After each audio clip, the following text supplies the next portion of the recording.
Hey, welcome Freedom Fighters. Welcome Freedom Fighters to tonight's session. Excellent. So we've got a great topic tonight, 3 reasons to never pay off your mortgage. Ooh, now, before we get started, if you can hear us live, just type in the chat G to G, good to go. If you're watching the live tonight, #live. And if you are watching the replay, #replay. Over to you, Belinda. Tell us more about this juicy topic. Oh, look, this is quite the topic. So when I hear, I'm sure when most people, when they hear 3 reasons never to pay off their mortgage, they're probably thinking that they're going to go down the bank with demonstrator pickards and forks and sitting there going, no more mortgage. That's not what we're talking about. No, it's not what we're talking about. It's actually, it's talking about being smarter and actually having the right strategies and systems behind it. Because look, let's face it, paying off your family home is possibly the longest and hardest thing you'll ever do in your life if you actually get to the point. Because look, I'm going to give you a little bit of a reality. I'm going to give you a little reality slap. Or just a little one. Just a little slap. Just a little slap. So realistically, we're going to give you a little slap. So the reality that we've got is, unfortunately, we've been brainwashed since we're kids, and that's that's going to school. Do you remember when you were in school and they used to get those little piggy banks? Do you remember the little piggy? I was a part of ANZ, but I had friends in another school. They used to get little Commonwealth little banks. Yeah, Domine account, a common correct. Account. Yeah, Absolutely. Yeah. So the whole idea is, you know, we've been pretty much brainwashed in the idea that we can save ourselves rich. Guess what? It doesn't happen. No. And what's that other one? What is it? You buy your house, the white picket fence, marry kids, and then you pay off your mortgage. Yep. So you go to school, you get your degree, you put a deposit down, and then you spend the next 30 years paying off your loan. I mean, realistically, at the end of the day, I mean, that's a big that's a big thing going on here. Absolutely. So let's go back to the original topic, 3 reasons never to pay off your mortgage. So what are we exactly talking about? We're talking about, number 1, we're talking about actually getting leverage. That's making your money work smarter, not harder. And what I mean by harder, exactly right. Working harder, getting your money working smarter so you can work less and live life. Absolutely. I read this interesting thing. I'll read it out. When you have savings, it's not investing. Actually, when you save, you're losing money. But investing, you're building, you're growing, you're maintaining your wealth, but you need to factor in inflation. And if you're not growing wealth, you're losing it. And you're putting all your money in a savings account, well, that's a sure way of losing money. To become wealthy, you must invest, not save. Mm-hmm. So there's an old way, which never gets you anywhere, but then there's the new way. Mm-hmm. And that's actually leveraging. So that's number 1, leverage. Number 2, get other people to pay for your mortgage. Oh, it's my favorite. And we mean that with the highest levels of integrity. So how do we do that? Okay, so if you've got a family home, you know, the whole idea is whether you've got a deposit in cash or you're sitting on equity, you're sitting on a pile of money at home if you're sitting on equity. That's like a lazy teenager. So if you've got like a house that's worth 600 and you owe 400, there's 200 lazy $1,000 worth of equity. That's your lazy teenager. You can't go to work all day, bust your buns. You come home, your equity's on the couch. He's playing Nintendo. He's eating your food. He's not paying rent. So what are you going to do with your equity? You've got to put him in a nice suit, give him a briefcase and get him out there. Kick him out into the real world. Get him earning money. So ideally for you've got to look at the ways of being smarter with your money, working smarter, not harder, and actually getting your money working for you, not the other way around. Because the reality is, if you're sitting there with a big mortgage and you've got 30 years ahead of you, I'm sorry, you're doing it the old school way, which is, you know, those little hamsters on a wheel?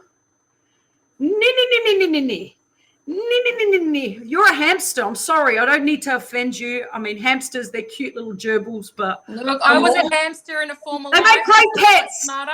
They make great pets, but you don't want to be one. So the whole idea is, if you want to get off the hamster wheel in real life, you have to start thinking out of the box. Mm-hmm. And thinking out of the box is creating, obviously, leverage and getting other people to pay for your money. And how do you pay the money towards the properties? And how do you do that? Investing. Now, look, there's lots of ways to create passive income, right? You know, you might have Bitcoin, you might have shares, and those money you make out of it can go in. But realistically, I haven't heard safe as Bitcoin and I haven't heard safe as shares, but I've definitely heard safe as houses. Absolutely. And as long as you do it properly.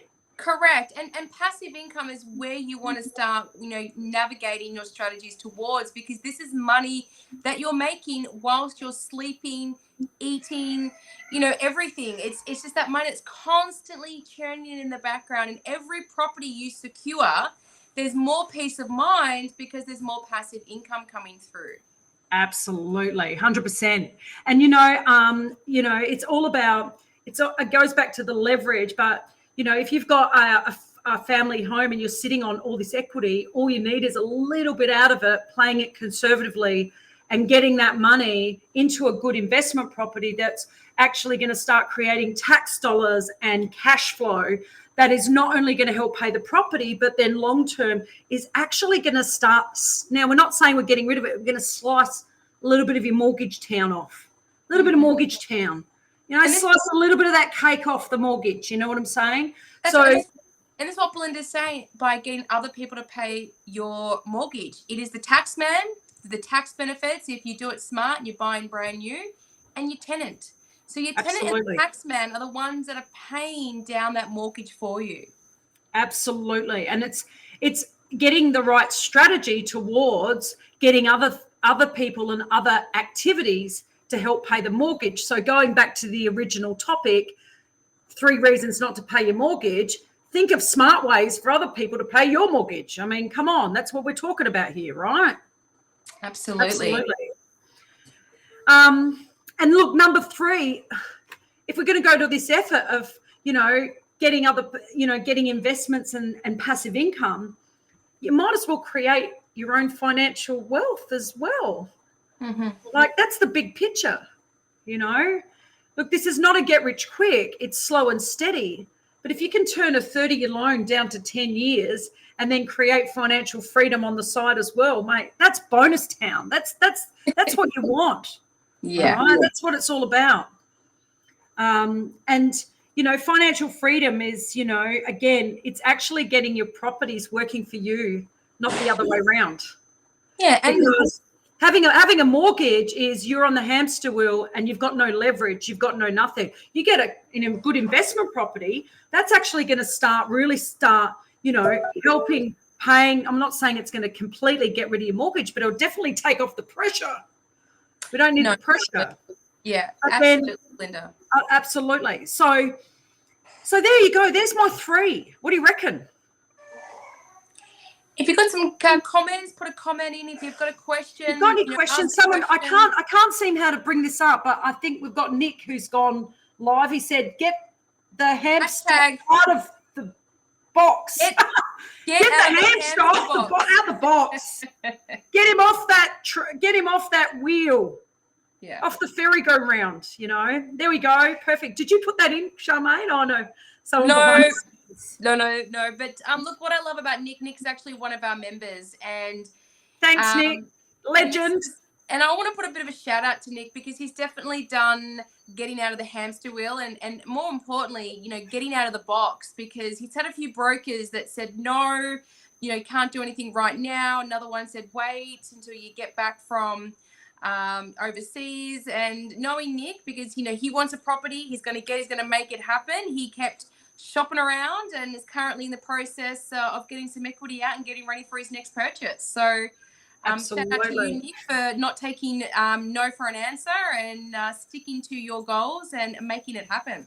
Absolutely. We've had another one jump in. If you just want to put that little one, I think I jumped in late here, but hearing don't pay the mortgage, but get your passive income to pay for the mortgage. Absolutely. Well, it's a bit of both. So it's a bit of both. Correct. You're getting the tax man and you're getting the tenant to do most of the heavy lifting. And some of your passive income might go reinvest back into the property, depending on interest rates and where they're at. When interest rates are low, you're going to have good passive income that's just going to sit in your offset account. So, when you're looking towards building your financial empire through building a property portfolio, every time you get passive income in the first starting years in your accumulation stages of properties, you want to keep it all in an offset account and keep it safe. 7-10 years down the track, when you're ready to reap the rewards of your fruits, that's when you can start to enjoy your passive income. But in the early stages, when you're accumulating properties, you just want that passive income going into your offset account so that you can keep having more buying power. Absolutely. And the bigger the offset account, the quicker you pay off your loans, including investment properties and eventually your family home as well. Yeah. And then that goes back to the fact that we're getting back to that original answer, which is all about leverage. Leverage. All right. So happy days. Look, I suppose it really comes down to, I always get people saying that decision, should I pay off my mortgage or should I invest? And I suppose there's a few things to consider. Guess what your consideration is? What's your goals? What's your big goals financially? That's what you've got to come down to. And also the other way of looking at it is paying off your family home. Is that going to get you financially freer? Is that going to help you in your retirement? Like when you come to retirement, you paid off your family home. Woohoo! You've done that. You now have enough passive income to actually retire on, or are you going to be paying off your home and then, getting onto a pension, which unfortunately a lot of Australians end up doing. Whereas if you start leveraging now, by the time you're ready to retire, if you work the strategies to your advantage, you still may have paid off your family home by putting all of your passive income into an offset account against your primary place of residence. So, and I mean offset account because then you're in control of the money, not extra payments to the bank. That's very important strategy as well. And yet still have investment properties that's going to give you that passive income, therefore not needing to rely on the pension. So it comes down to what is your bigger picture? Because paying off your family home is not necessarily going to give you the retirement plan that you're going to need to enjoy your retirement, because retirement's about enjoyment. Yeah, absolutely. And, look, I realise for a lot of people out there, for total peace of mind, being mortgage free is certainly, certainly the way they want to go. And we don't deny that at all. But paying off your family home quickly, it really comes down to, it's not a bad thing to crunch numbers and look at opportunities and, looking at creating leverage, because I know that with leverage, you'll get there quicker, safely, but you're also creating, financial freedom as well, which is what it's all about. Darren's just got a question come through. So I need to find a property that gives me more rent than repayment. Absolutely. Well, yes, no, it depends. So in an ideal world, absolutely. And you will find that there is going to be years where it's going to be, your rent's going to be more than the repayments or your expenses, because the interest rate is so low. And sometimes the interest rate's going to be high and there's going to be a bit of a holding cost. Now, the holding cost is always in flux, based on interest rate, but, your rent is going up every year. And also you're going to think about, even if you have a holding cost right now, the capital growth that property is going to make you over the next 12 months, 24 months, 36 months, it's going to outweigh any small holding cost that you might have for the first couple of years while the interest rates are high. Absolutely, 100%. So you got to look at the big picture, and, you don't jump into investing and all that for a quick Band-Aid fix or a get-rich-quick. It doesn't work that way. It's the slow and steady that wins the race. But the most important thing is actually doing it properly from day one. And I can definitely tell you, if there's anyone out there today that is thinking, yep, I want to get involved in investing, I want to pay off my mortgage, I want to be debt-free, I want to create passive income, well, I can tell you straight out, going out and buying a property is not always your best scenario, because anyone can buy dirt. But whether it makes money, now that's another thing. So your first investment is actually not running out and buying property, it's investing in yourself and getting educated and understanding the system behind it. So when you do buy that property or you get started, you're very clear and you understand all the steps involved. And that's called calculated risk. Correct. And look, just coming back to Darren's question again, to give you a bit of an example, Darren, I've got a property right now that's got a holding cost of $160 per week. Now, if I times that by 52 weeks in a year, I'm out of pocket right now for that property, $8,320. In saying that, that property's grown in that 12-month period, $100,000. So when you look at the bigger picture, have I really sacrificed a lot by having an investment, having an out-of-pocket expense of $8,320 in comparison to the $100,000 that property's made? And then when the interest rates come down, I've worked it out. The interest rates for me only need to come down as little as 5.5, and then I'm back to breaking it. But in saying that, that same property prior was positive cash flow, $128 a week. So I just kept that money in an offset account. So, looking at those small little metrics is the small picture. You've got to factor in a lot of different moving parts to get the big picture, to make sure the property that you're purchasing is the right investment for you. Absolutely. And look, if it was easy, everyone would be doing it.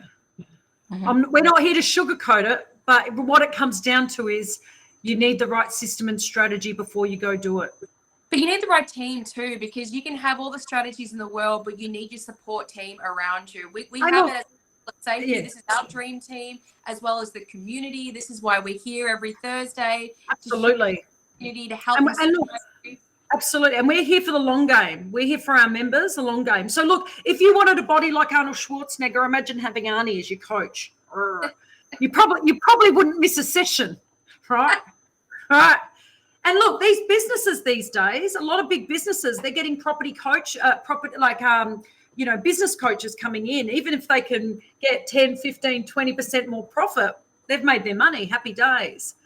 So what we say is definitely get the right coaches and mentors, people that are actually doing it and people that have got real life results. And one person I can definitely say who's got real life results is Mr. George Markowski. So the owner of the business and CEO. And he's written books. He's on Buy to Build. He's on most major television networks, and he has got the reputation. And look, it's taken him 30 years. He's not a fly-by-nighter. Right, it's taken him 30 years, but now he's earned the reputation of Australia's leading, investor leading advisor when it comes to investing in property. So they're the kind of people. They're the people you need to hang around. So we can get back to our original topic: 3 reasons not to never pay off your mortgage. We want to do it smarter, not harder, kids. That's what it's all about. Absolutely. And I think we've come to the end. We've gone over time. So we're ready to go. Sorry, guys. Hopefully you got a lot out of that. I think there's a bit of gold nuggets in there. Absolutely. Absolutely. So there's gold in them dar hills. I love it, Belinda. This is what I love about working with Belinda and at Positive Property. It's just always fun and really inspiring and encouraging. You've got to enjoy yourself, guys, and you've got to celebrate the wins. And, as I said, your first investment is in yourself. Get educated. We're going to actually, if this is really, sparking you, can you please put in #wealthcall? One of our lovely staff will reach out to you and have a little chat on the phone and see if we can definitely help you out. And you may even get a little console with myself and we can have a little chitty chat and let's work out a game plan. If you said I need help. Oh, Darren, Mr. Darren Johnson, put in hashtag wealth call, and we'll get one of our team to reach out. And you know what? If you do nothing, you achieve nothing. Stay on the hamster wheel. But if you want off the hamster wheel, you got to get out there, because if you do nothing, you achieve nothing. And that's all I have to say about that. So we better get into our private group now, our shirt. Absolutely. Guys, it was great to have you here. Hopefully you got some really good takeaways for tonight. We'll see you same bat time, same bat channel next Thursday. Charmaine, always an absolute pleasure.